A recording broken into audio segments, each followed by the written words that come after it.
While the United States officially denied investigating UAPs until 2017, some nations had always been ahead in their approach to the subject. Leading the world in UAP research is the South American country of Chile. In 1997, the Chilean government officially instructed air traffic control and military personnel to create the Committee for the Study of Anomalous Aerial Phenomena. The committee studies all reports of UAP activity by commercial, military, and civilian pilots. One of the most well-publicized was a shocking incident that occurred in 2014 when Chilean naval officers flying along the coast of Santiago captured video of a UAP. There was an incident in 2014 where a military helicopter got video of a strange object. It kind of looked like a rocket with some sort of plume behind it. And they said they were at about 4,500 feet. They have 9 minutes of fairly clear video that exists on this. The Chilean military studied it for 2 years, and they were not able to identify this at all. Chile, like many other South American countries, seem to be far more open to the idea that there are objects coming into our airspace.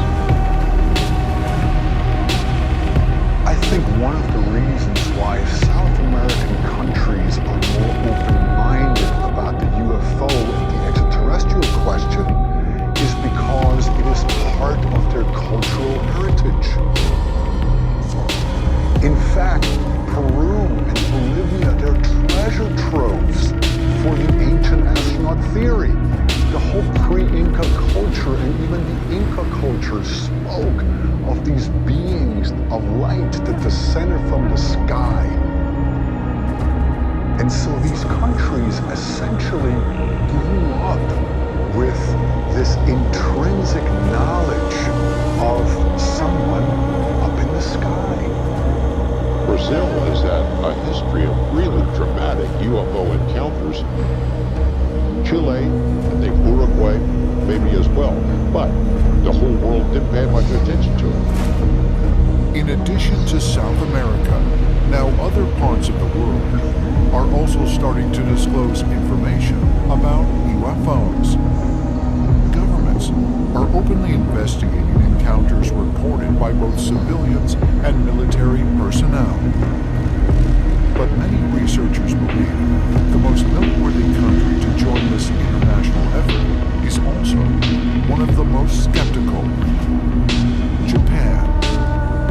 In 2018, the Japanese government released an official statement denying the existence of UFOs.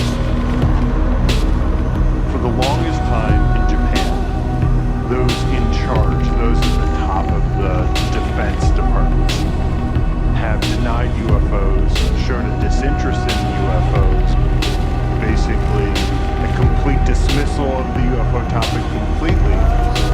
The Japanese government made a sudden press release that said they would not recognize any UFO encounters or extraterrestrial presence on Earth or in the airspace of Japan.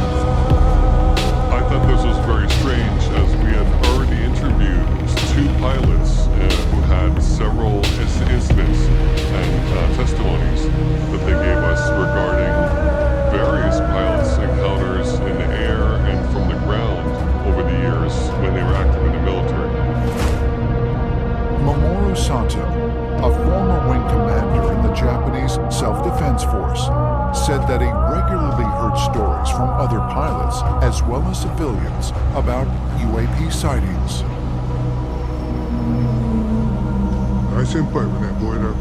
Some people said, there's something strange up there. There were a lot of opportunities to see inexplicable things, such as UFOs, that were monitoring the sky and training in the sky. And it was my subjective view that we should make a report and organize these things as correct data.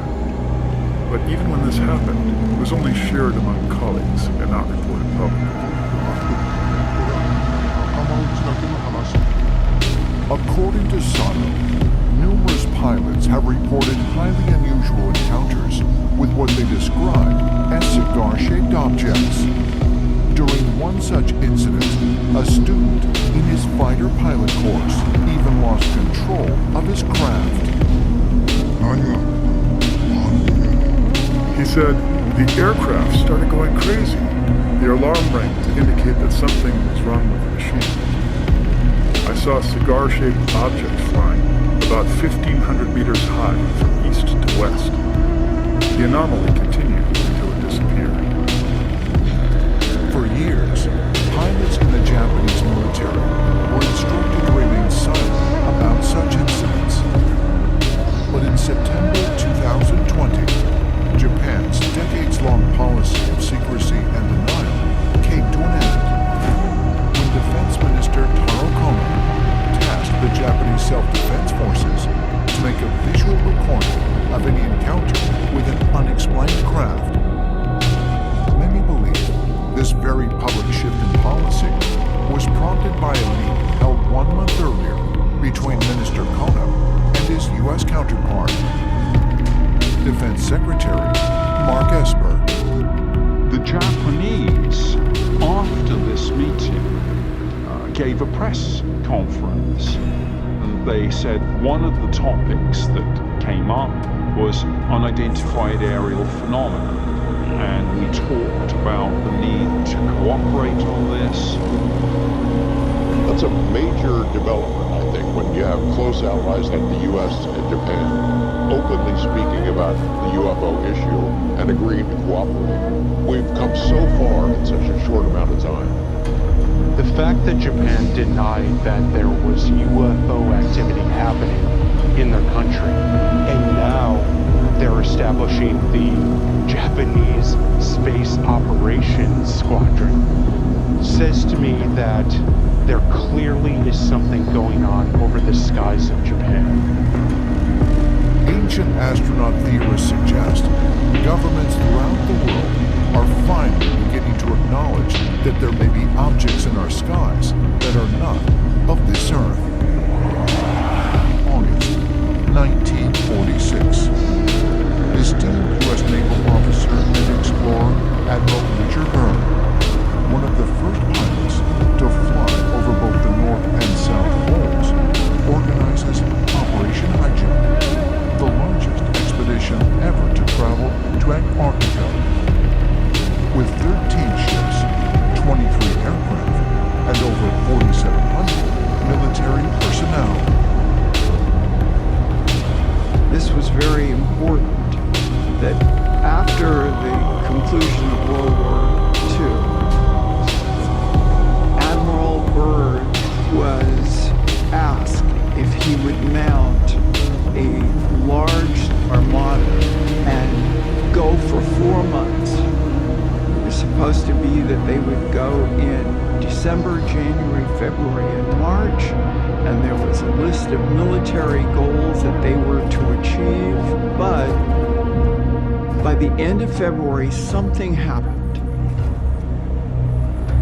One of the mission's official goals was investigating sites for potential military bases in Antarctica. But during his explorations, Admiral Byrd allegedly came upon something highly unexpected. This story is said to come from his diaries, not his published account of the trip, but something he held back and then later was suppressed by government authorities that found it frightening. In his diary, which was discovered by his son after his death, Admiral Byrd tells an extraordinary story.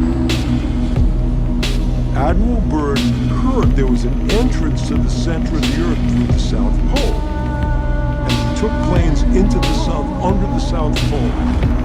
And when he did that, he discovered that as he flew over the pole, suddenly he's looking at things that shouldn't be there. I mean, it was temporary. His squadron flew under the Earth, into the Earth. It turns into this lush green area, and he can't even believe his eyes. But that's just the beginning of his extraordinary story. He tells how all of a sudden he starts to see a shimmering rainbow city that's made of crystal. His airplane is taken control of when he suddenly sees these flying disc-shaped objects around him that lead him to the ground. Whereupon he's escorted into a cavernous type of an area where he meets a being he refers to as the Master in his diary. The Master tells him that they're highly disappointed in what humans are doing with nuclear weapons, how they've recently destroyed Hiroshima and Nagasaki, and they really are concerned about what is going on the surface of the planet. They tell Admiral Byrd that they hope that humanity will ultimately stop this.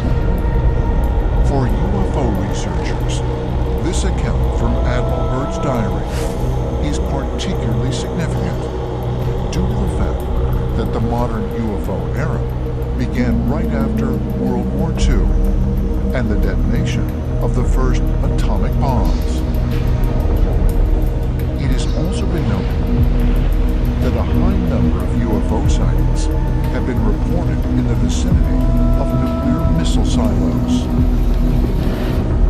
Admiral Byrd's story is congruent with the stories that we hear from numerous accounts of angelic or extraterrestrial type beings that are very concerned about what humanity is doing with nuclear weapons.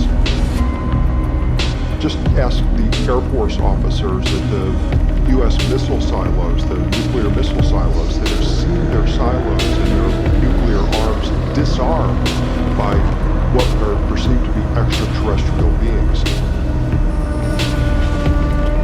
They are very concerned that we are ultimately not just going to destroy ourselves, but could harm our planet, which is their world as well.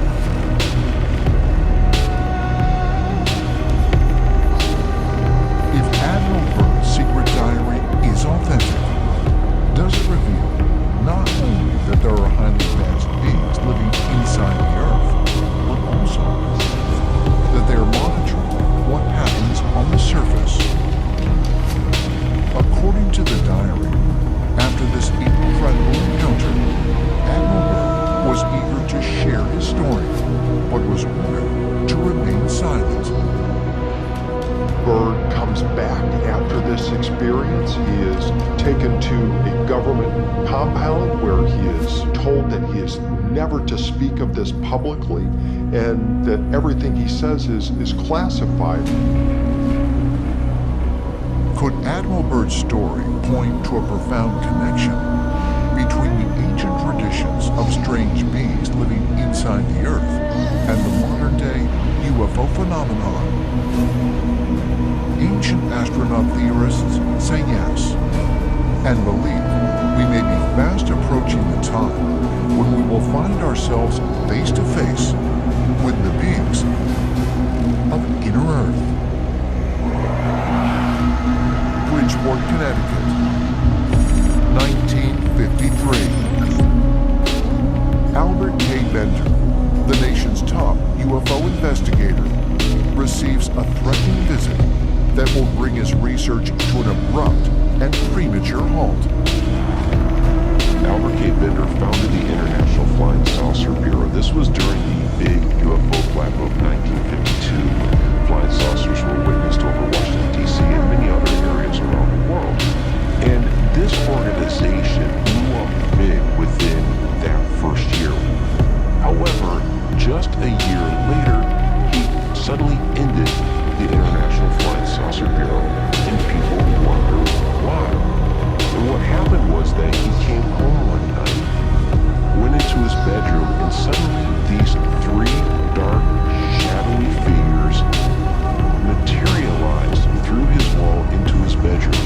They were wearing the hats and the overcoats. They had glowing eyes, and they smelled like sulfur.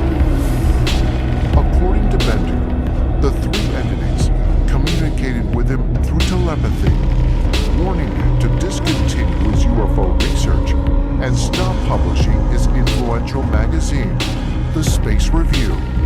Afterwards, he became ill and didn't eat for 3 days. After this experience, Bender was repeatedly visited. He said they gave him headaches, they controlled him telepathically, and he ultimately gave up his UFO researches and stopped publishing the Space Review, in which he documented UFO sightings throughout the world. He told the people that had been subscribers and he was working with, they told me, we come from a very, very far distant place in this universe. And we have been coming and going from your planet for some time, and we cannot allow you or anyone to interfere. And in fact, we have taken many humans from this planet to cover up our operations until we are done. This is a very influential point in our history, especially in the ufology community, in which shadow entities interfered and thwarted somebody's research and possibly set the field back a number of years.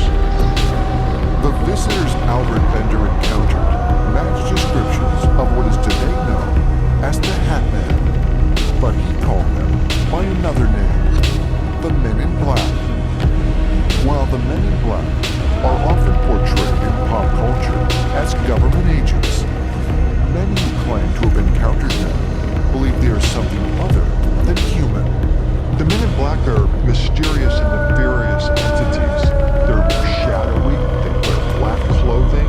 Many people believe that they're either extraterrestrials or somehow they're working for extraterrestrials to prevent humans from learning the truth about extraterrestrials on Earth. They talk to UFO witnesses. Some people have reported they seem to not know things that are common, like, which end of a pin to use, or if they're offered something to eat or drink, they don't know how to eat or drink it. Both the Hat Man and the Men in Black are known for wearing a hat. They both influence people telepathically. They both appear to be sometimes malevolent, and they could in fact be the same type of a being. There's a theory that the Hat Man and the Men in Black are actually the ringleaders of the Shadow People, and that in fact they direct the Shadow People to influence humans in particular to keep them from investigating UFO experiences. There's no question that the stories of Shadow People, Men in Black, and other visitations are all mixed in together. Are they the same? Possibly. But what I think what is really happening on this planet is mass hysteria of real events that are happening to real people, and they can't understand what's going on. Who knows what's happening? In Suffolk County, England, there is a remote forest in the village of Rendlesham that has become famous for being the site of one of the most extraordinary UFO encounters ever reported. And some of those who experienced it believe this incident also involved time travel. The event occurred on December 26, 1980. Airman John Burroughs was performing a routine security check at a U.S. Air Force base when he received orders to investigate a possible downed aircraft. My supervisor called me on the radio and asked me to meet up with him so we could check the escape. We're driving down the road leading to the escape to check on it when all of a sudden he saw some strange lights in the forest. So I decided to call in and let them know something strange was going on. They decided to send one of the security units down, which was Sergeant Pennison. He got down there, he saw the same strange lights that we were seeing. I could see all these multiple color lights and things like that. And the air felt different. I don't know how to really explain that, but it did feel like there was electricity in our skin and hair and stuff. But that progressively got worse the closer we got to the tree, and it got more intense. There seemed to be like an electricity charged atmosphere. And then also there were points where it seemed like everything was going in slow motion. As the servicemen approached the strange lights, Sergeant Peniston reportedly saw a large craft just beyond the tree line. The craft was triangular in shape, measuring about 6 to 7 feet high, black in color. I had come around to the far side of the craft, and that's when I noticed that there was, inscription on the side. It is about 3 feet long, maybe 6 inches high. So I'm expecting to find some kind of prototype stuff on USAF. I'm looking for something very familiar.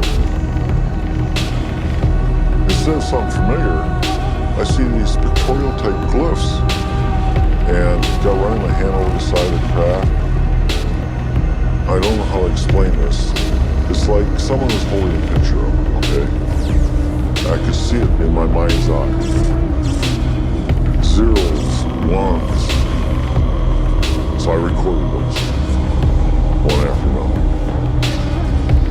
When Peniston touched the craft, he then said that he felt a strange download of information to his mind, and he felt compelled the next day to write down a series of zeros and ones, which we now regard as binary code.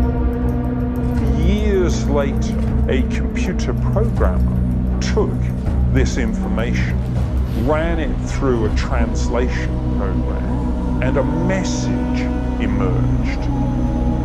The message read, "Exploration of humanity, continuous for planetary advance, eyes of your eyes, origin year 8100. When one sees origin year 8100, one is forced to speculate, might we be looking not just at extraterrestrials, but time travelers from the future? After the incident, the U.S. military conducted a brief investigation, but allegedly tried to keep the eyewitnesses away from the press.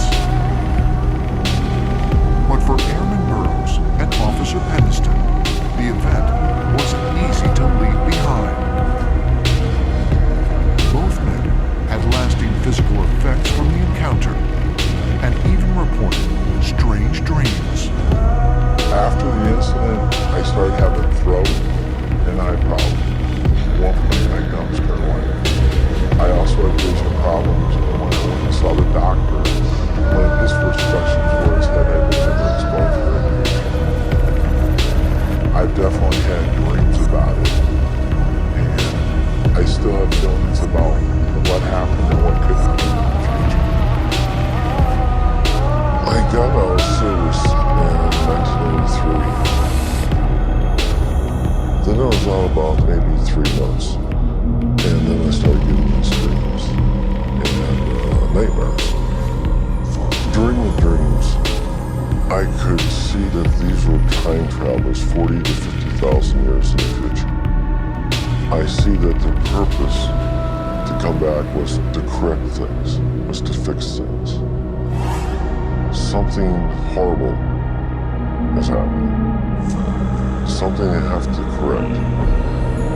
But it requires time travel. It requires going back into the past. I never had a feeling of it being extraterrestrial. It's always been that they were simply us in the future. Could it be that the craft reportedly witnessed by James Peniston and John Burroughs came not from a distant star, but from a distant point in time? Central New Mexico, October 19, 2019. Investigative journalist Linda Moulton Howe has invited ancient astronaut theorist Giorgio Tsoukalos to join her on a trip to a spot in the desert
land.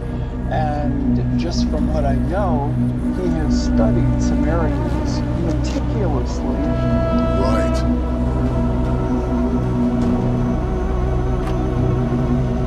Giorgio and Linda arrive at the skip site and meet Frank Kimbler, a local geologist and professor of earth science. How are you? Good to see you. All right. Linda, finally! Yes, you and I have been chasing these artifacts. Chasing the metals. looking for parts. Professor Kimbler has spent nearly a decade searching areas beneath the purported trajectory of the Roswell craft with infrared technology and metal detectors. When an object crashes, they're going to scatter a variety of materials around. Knobs, control devices, plastic, wires, whatever. If it's coming apart, it's going to leave those pieces behind. And those are the kinds of pieces that I want to find and have found somehow. Since 2011, Professor Kimbler has uncovered more than a dozen metal fragments that he has subjected to scientific testing and found to be highly unique. That's what we want to go out there and see where you've been getting this. Frank. Yeah. What's inside the case? Oh, this is the magic right here. This is some of the material that I have found out here using this stuff is very interesting. It's all twisted and mangled up. Something that you would expect to happen from a crash. It's made of metal that's compact and twisted. When Professor Kimbler laid out his box of his pieces of metal, the first thing that struck me is these were tiny, tiny, tiny fragments. Could they possibly be from wreckage? These pieces are small, which is things that the government would have missed. They wouldn't have been able to. Yeah, and here's my magic. Let's get a comparison here. This, look at it. It's like a snowfield. After all these years, all of the pieces, they look absolutely pristine. That's the magnesium zinc side. This has got layers to it. That's amazing. But I bet you've never seen anything. No. Being an earth scientist, being a geologist, I've seen lots of all kinds of materials that are out there. I have never, ever seen anything like this. This fragment that Linda is showing me, that stuff is absolutely amazing. I've never seen anything like it before in my life. And what's interesting about it is that it has some layers, some banding on it. And that banding is very similar to some of the banding that I found in photomicrographs of the material that I have found here. I think as Giorgio is holding this, he's holding something made by another intelligence from someplace we don't understand. And this is truly extraterrestrial. Is it possible that Giorgio is holding an actual fragment of an extraterrestrial craft? And if so, could even more incredible artifacts still remain in the desert outside Roswell? We need to get going. We need to get out there so you guys can experience finding some of this stuff, which is amazing. Right. Let's go explore. So where do you think's best here? We're in the perfect spot, and we're going to cover this whole thing right here. Uncovering bits of debris in this vast desert is a daunting task. But after nearly a decade spent combing the entire area, Professor Kimbler has pinpointed certain hotspots.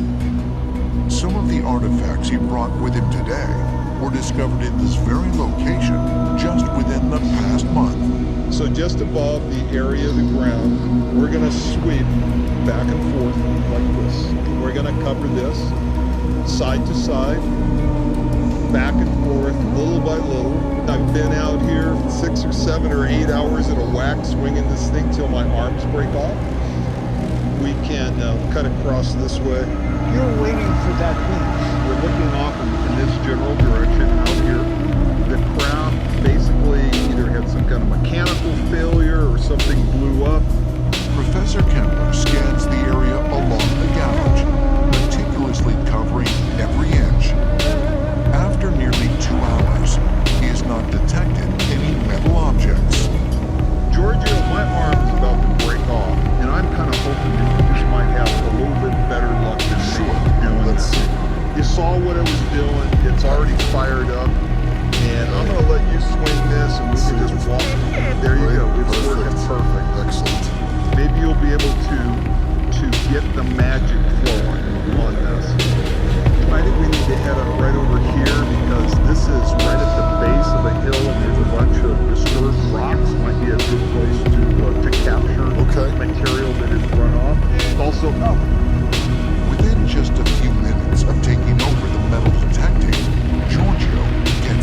find it. Okay.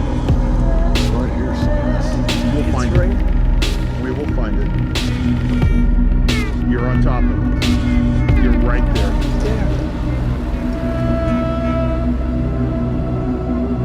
See if it's there. It's in my hand. Wow. Now comes the hard part. It's a piece of wire. Right. Okay. A tiny little piece of wire. We're gonna keep it.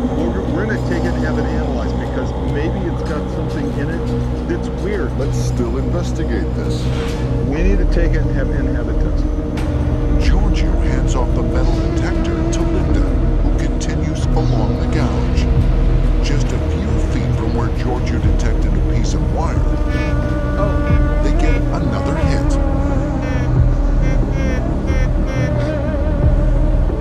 All right. Pick up your bracelet too. I tell you what, let's dump it into this hand. It's another piece of wire. This is strange looking though. Why is it so twisted and mangled?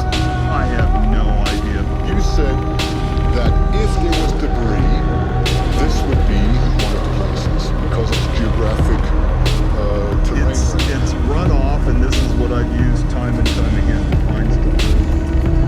As far as Giorgio and Linda are concerned, any metal objects found in the so-called gouge area are worth examining.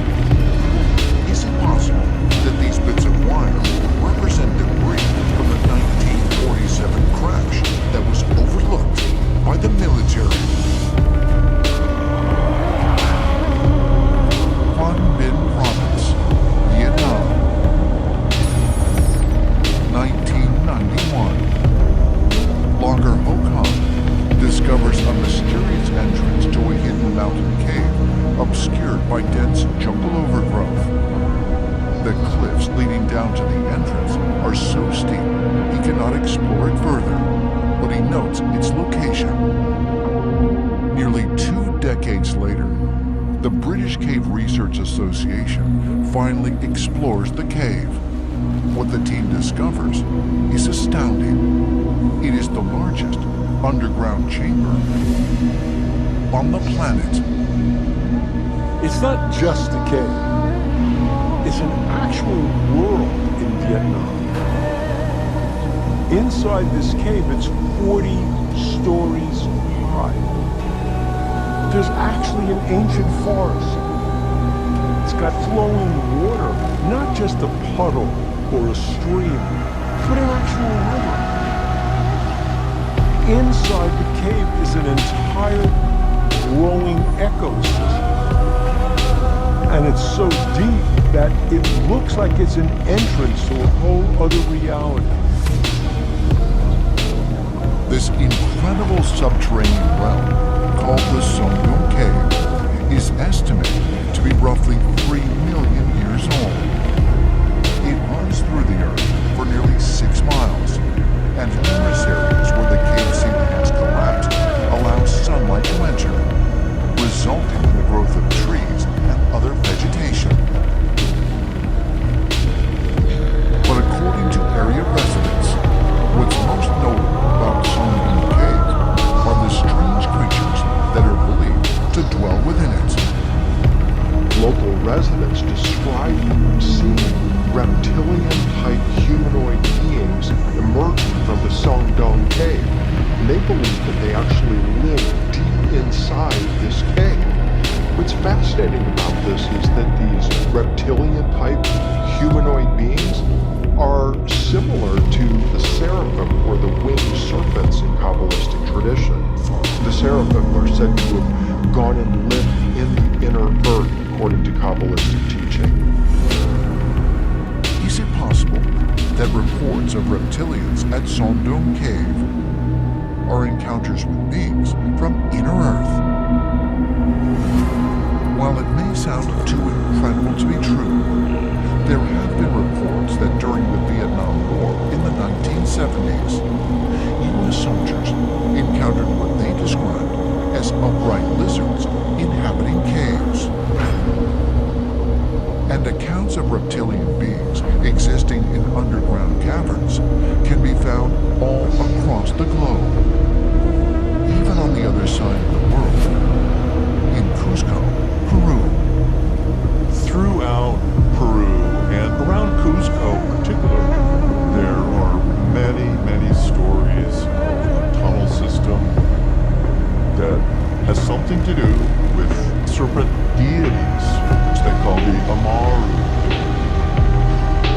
Peruvian authorities themselves decided it was too dangerous for people to go into these tunnels, so they looked for all of the entrances they could around Cusco, and they sealed them up. And this is a well-known story within Peruvian history. While there have been many reports from around the world of human-like reptilians, there is another inner entity described in the Zohar that is even more commonly witnessed in modern times. According to Zoharic literature, there are beings inside the earth having large black eyes and a nose that is only two dark folds on the face.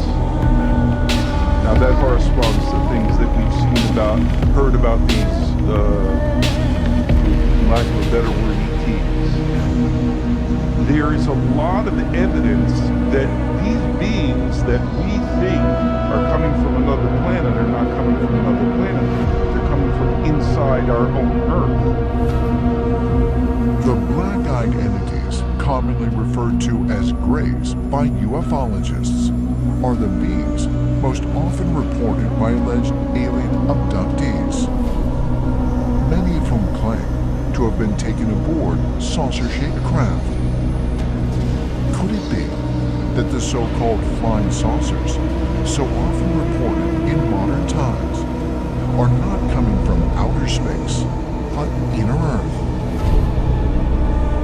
According to some ancient astronaut theorists, this notion is supported by numerous accounts of UFOs that are seen disappearing into the landscape, and sometimes even flying directly into mountains.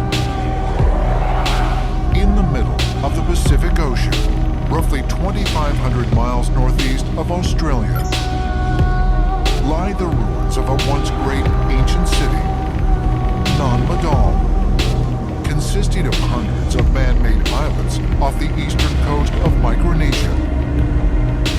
It has been dubbed the eighth wonder of the world.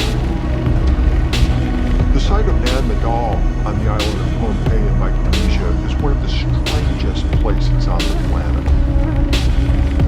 It's an 11 square mile complex composed of over 250 million tons of basalt logs. They're floating on a submerged coral reef. They're 18 feet long, 4 feet in diameter, and are stacked 40 feet up in the air. Why did they do this, and how did they do this? Today, the site lies abandoned and shut by the local Micronesians, who consider it haunted. Nan Madol is one of these disappeared civilizations. It's fascinatingly interesting. This seems to have been the center of power of a major civilization, and yet it also seems that it might have been built on earlier civilizations that are lost in time. Since stone is difficult to accurately date, no one knows for certain when it was constructed or how it was built. When you ask the local population, where were these blocks quarried? In unison, they will tell you from across the island, and they were flown across the island. According to legend, twin sorcerers of giant proportions came down from the sky, floated above the site, and positioned the basalt columns as they desired. A legend very similar to the same story at Pumapunku. When I hear stories like that, I wonder, well, perhaps we have another example of what I refer to as misunderstood technology. As with other sites like Pumapunku, Baalbek, and the Coricancha, legend says that these structures were not the first to exist here, but instead were built above a much older city. The mystery of Nan Madol is even more intriguing when we factor in the local legend that states that it was built on an earlier civilization called the Kanawesu, which is submerged below water, but still has those same basalt megaliths. Objects that appear to be basalt columns have in fact been found beneath the ocean at Non Madol. And those who have studied the columns, both above and below the water, have discovered a curious electromagnetic anomaly. There's a strong magnetic field in every single one of the 250 million tons of basalt there. You can take a compass and run it along these basalt blocks, and your compass will just spin as you move it along the blocks. Also, it's thought that the site itself is a special power spot, an energy vortex, and that's why Amadal is built there. And this legendary sunken city called Canagueso as well. The local population also reports many sightings of orbs and lights that have been seen hovering around Nanmadol. Is it because of the magnetic spectrum of Earth? And you have to wonder if through magnetism the stones were transported in the first place, because they were transported through the air. Some ancient astronaut theorists suggest that elevated electromagnetic energy present at Non Madol was not only a powerful tool used to move the giant basalt columns, but that it may also have been the reason that extraterrestrials helped the locals to build here in the first place. Could it be that there was a sacred kind of part of the site there where they were connected to the gods? You know, not just visionary experiences, but actually something in the land, like a magnetic hotspot or vortex. We hear the word vortex in science fiction, popular culture, all the time, and a vortex is just a mathematical thing that describes a swirling motion. An electromagnetic field can be formed in a vortex. You could create a vortex that would enable transporting information from somewhere else to here at the speed of light or faster than the speed of light. And if there are places on the Earth where these types of vortexes may be stronger than others, you could see people going there to build structures that may alter the electromagnetic field of the local environment. Was there even some kind of portal vortex present in some of these sacred places? If that's the case, we have to question these principles of oracle sites, megalithic temples. Were they built to harness this, to be these communication portals between these different places? There is no question in my mind that these are much older sites than we think, and that they were spots for extraterrestrial communication a long time ago. The Roswell incident remains the most well-known UFO event in history, but there have been reports of numerous other UFO crashes all over the world, as well as the recovery of strange metal debris. In 1991, geologists searching for gold deposits in Russia's Ural Mountains made a highly unexpected discovery. At depths of over 30 feet, they found a scattering of tiny metal coils and springs. Russian scientists are finding these tiny nanoparticles. They found thousands of these things. They have to look at them through microscopes. Some of them are just 1/10,000th of an inch, in size. They're all kinds of spirals and tiny machined bits. When they look at it, they seem to be exactly like the kind of tiny nanoparticles and machine bits that we are creating today. you see under the electron microscope is mind-boggling because you see spirals, you see definitely something where the scientists who investigate this came to the conclusion that these items are artificially made out of tungsten and molybdenum. And so that right there is incredibly interesting because that was found exactly at the skip site. Molybdenum is the same material detected in the metal fragments that Frank Kimbler found in the desert outside Roswell. It is a super strong element commonly used in NASA spacecraft.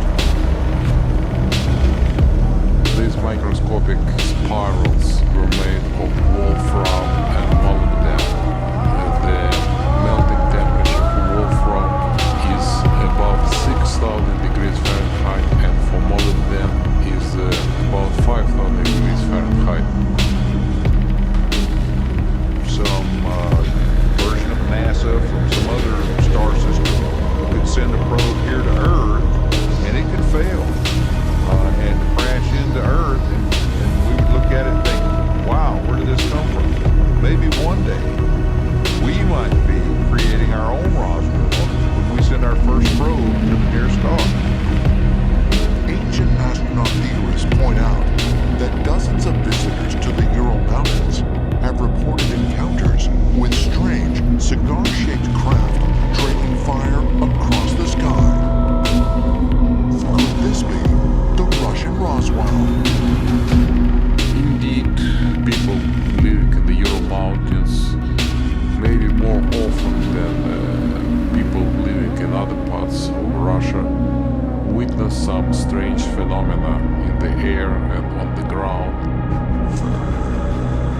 Ural Mountains are a very interesting space in the paranormal history of Russia. And I've studied a lot because there have always been incredible UFO sightings in the Ural Mountains. There are stories of civilizations that have disappeared or went under the ground. The so-called dwarf people in the Ural Mountains. If the nanoparticles discovered in the Ural Mountains are debris from a crashed alien craft, they bring up another intriguing possibility. Because based on how deep below the Earth they were found, they could have been deposited there thousands of years ago. They're thinking that these things must be over 50,000 years old. So is this also a debris field from a crashed extraterrestrial craft in the Ural Mountains? There could be crash sites all over the world that are hundreds of thousands of years old, right up to modern times. Rumors abound that there are facilities located all over the world holding the remnants of crashed extraterrestrial craft, like in the remote hills of China, at Pine Gap in Australia, at Rundle Manor in England. Who knows if over the chronology of the history of planet Earth, there were more craft, just like at Roswell, that crashed. Is it possible that Roswell is just one of many locations on planet Earth where debris from crashed extraterrestrial craft can be found? In May 2019, former British intelligence officer Nick Pope visited the ECETI Ranch in the Pacific Northwest. ECETI is home to the Enlightened Contact with Extraterrestrial Intelligence Organization. UFO hunters consider it a major hotspot for unexplained aerial phenomena. Over the past 33 years, scientists from Boeing, NASA, and Lockheed Skunk Works have come to ECETI to research the activity in the sky. But what sets ECETI apart from other UFO watch organizations is that their most powerful observational tool is not a telescope, it's remote viewers. Remote viewing is essentially taking people who have or believe they have the ability to see things not with their eyes but with their mind and putting them to work gathering intelligence. My first exposure to remote viewing came when I ran the UK government's UFO program. We looked at UFOs, crop circles, alien abductions, anything mysterious and unexplained, I didn't. Remote viewing might be tapping into unknown dimensions. You know, this sounds like science fiction, but actually it isn't. Some of the work being done at places like the Large Hadron Collider are now quite seriously looking at the concept of other dimensions. At ESETI, ex-government remote viewing expert John Vivanco and UFO skywatcher Peter Slattery lead a team of remote viewers. Today, they are working on an experiment that will combine human observation and remote viewing in an attempt to better understand what has become a recent increase in UFO sightings over Washington State's Mount Adams. So let me know, please, what are your respective backgrounds with this? I am a remote viewer. I've been doing this professionally for 20 years, over 20 years now, and I run a team of remote viewers. We work operational type projects for clients, and we look at different types of phenomena that can't be explained through conventional means. I'm known as an experiencer / contactee, but also a whole Skywatch event. So we're going to do a Skywatch and just see what happens. Where are we going to do that? Just going to go into the Skywatch field here, so let's go and check it out. Okay, great. As Nick joins Peter to conduct field surveillance, John has stationed 2 remote viewers in a windowless room, armed with nothing more than a pencil and a drawing pad. The way it works is that a remote viewer is given a random 8-digit number connected to what they're supposed to remote view. Now they don't get what they're supposed to remote view, only the number. That's it. They're going to be at the location of whatever it is through the mind describing exactly what that is. So what are these remote viewers actually going to be doing in there? It's not so much viewing. We get visual snippets and a lot of body sensations. Basically, they're going to be drawing, writing a lot of impersonation. Afterwards, once we've got the data, how are we actually going to analyze it? So I will collect that information from them when they're done, and then in the morning we can meet up and see if we can come up with some explanation for what went on. Well, great. That sounds good. I hope that we're going to have some interesting and meaningful results. After discussing the details of the evening's plans, Peter and Nick part ways with John and join the rest of the Skywatch team in the field.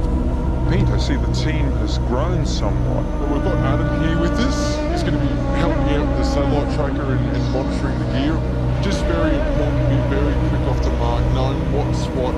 Sometimes we could have 2 things in the sky at the same time, and one of them could be a satellite, the other not. People can mix it up. So when we're focused in the sky, it's great that somebody's focused on the satellite tracker. Great. So we're essentially making sure we don't miss out. Oh, definitely. We don't want to muddle things up. The team gets to work setting up the launch station before the sun goes down for the evening.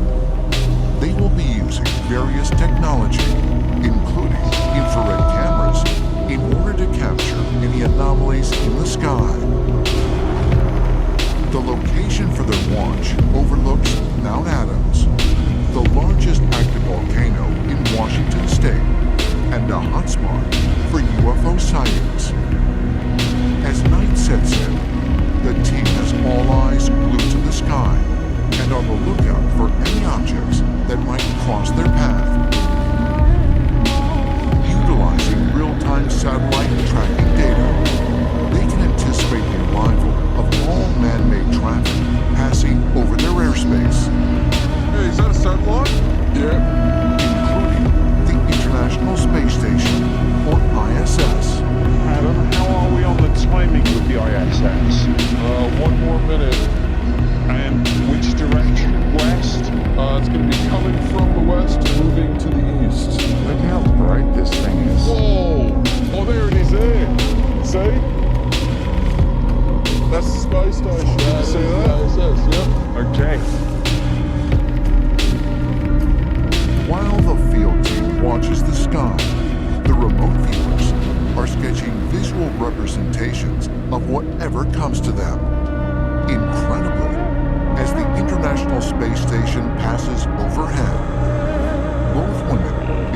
draw virtually identical rectangular objects.